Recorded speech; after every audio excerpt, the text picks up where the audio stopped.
Hello.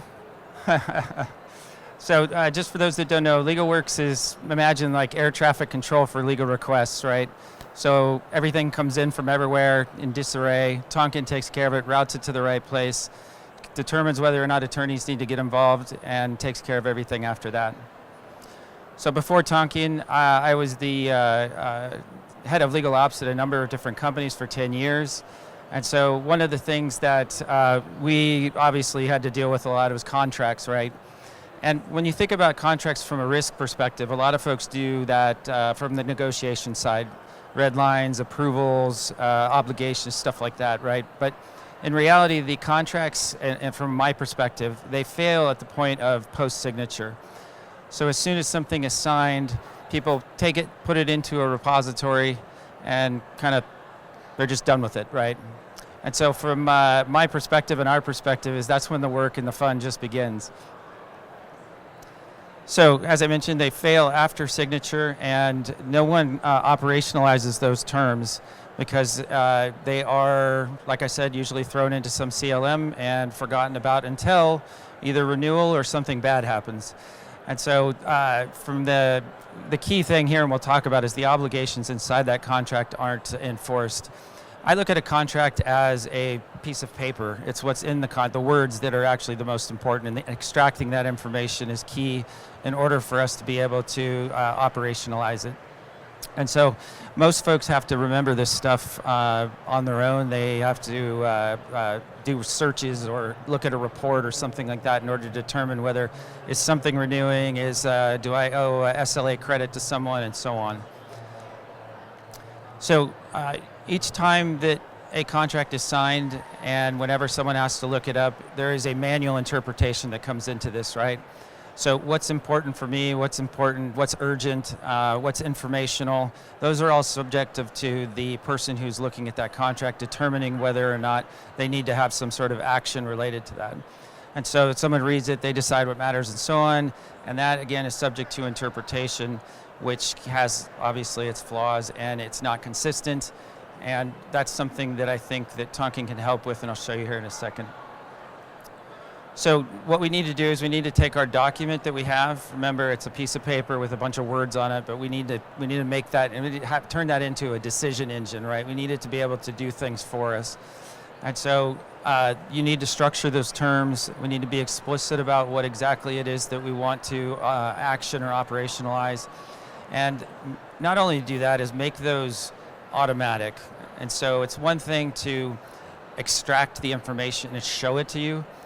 Most CLMs and these other systems, they will create a report for you. You will do a search to say how many customers have X, Y, or Z, right? That will show you the data in a report format, but it doesn't actually take action or do something for you. And that's where Tonkin comes in, and we'll show you that here in a second. So there's three things we need to do. We need to interpret, decide, and act. And so it's read. Then we need to get to a point where the system needs to figure out exactly what to do with it, and then it needs to go take that action. How many of you love your CLM? Exactly. So CLMs get us to the interpret side and kind of to the decide part, right? So you create a contract, you go through negotiation, you go through approvals, you go through signature, they extract some stuff for you, and then it goes into a repository.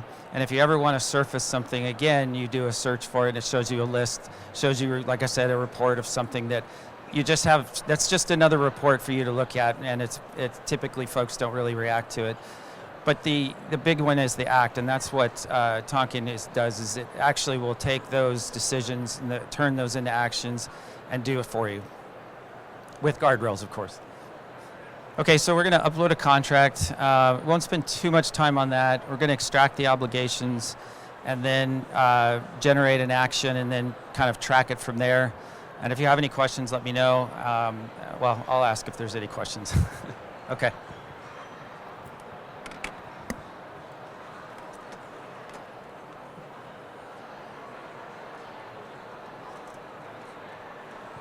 Okay, so Tonkin has a solution called Contracts Hub, right? And this is like a legal front door for Contracts Hub. And here you can create your contract. You can look up and see if you already have a contract. In this particular case, let's create an MSA with, hold on one second.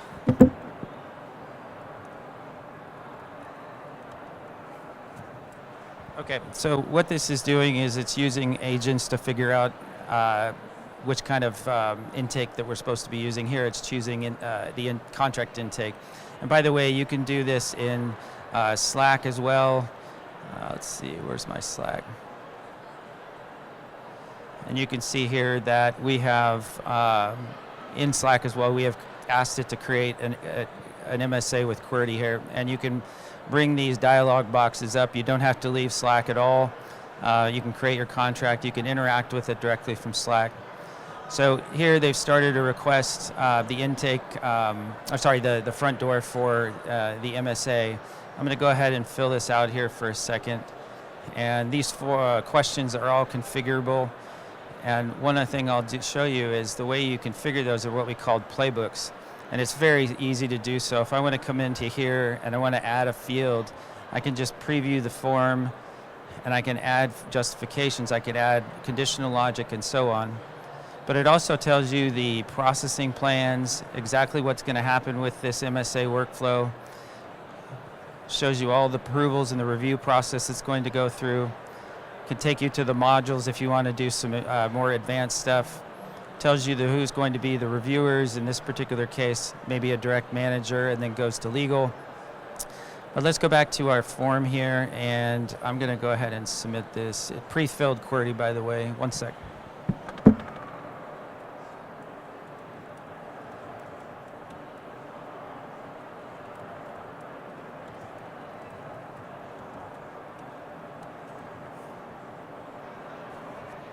Okay, so it's telling me I'm done.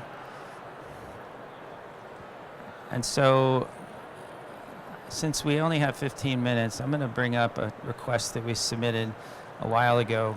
And so in this particular case, we have submitted a contract request for an MSA, and we're now in a condition of approvals, and what we see here is a review that has to be made by the contract approver, which is me. And we also have a section here for the versions that we want to upload. I have went ahead and uploaded a red line to the version, the original draft, which is right here. So this was our original. And now I want to see our red line. You can see that it pops up here. I've added a couple clauses there that are going to react to the AI analysis. So what you can see here is there was a big change on this customer termination for convenience, and what I did was I used a playbook that we've drafted to be able to help with that analysis. And so it uses this playbook to be able to go through and mark up, or at least determine what is important for folks for this particular contract. So you can see here it's flagged stuff as high risk, medium risk, and so on. It gives you key highlights and recommendations on what to do next. In this particular case, legal should review it. And it gives you a change comparison as well as what's gone on. We'll talk about the next tab here, which are obligations, and this is the key. So again, we've taken the contract, we have extracted it, we have looked and see what's important according to a playbook. This is all relatively straightforward. A lot of CLMs offer this, right? And we offer it because it's important for this next step, which are the obligations. So what we've done here is we've extracted some of the things that extracted some of the items that are important to us based upon, we have an obligations playbook that you can create. And in this particular case, we've had a SOC 2 Type 2 report, we have termination rights, and so on. So what it also does, you can see here, let's take this one. It provides a SOC 2 report within 30 days of the contract renewal. Now what we even do is we draft the email for you that's going to be sent for that SOC 2 renewal for the person who is in charge of that, who has that responsibility. And so then if we come here and we look at our schedule and recurring items here, we can see that this particular request has created a SOC 2 follow-up, and it has assigned it to get on, and it's due in June, and it's on an annual basis. It has medium risk. So this is going to fire every year around this time, and it's going to email Gidon this email here. One of these you can play around with, either a formal or a non-formal. But this gives him a heads up that this needs to actually go out. Now, what's even more important to this is you can actually connect these actions to our Tonkin library, which has 300 different integrations that you can. So let's see, you could have a Salesforce, right? You can have your ERP. You can have Ironclad, right, or some other CLM. You want to take those obligations or that extraction from Ironclad. Tonkin can then use that to extract those obligations that are important and make some action or take some action based upon it. And then you can tie that into your external system to actually do work for you. One good example is if you have termination for convenience, if you know what that is, that means that the customer can cancel for any reason whatsoever, which is, revenue teams hate that, right?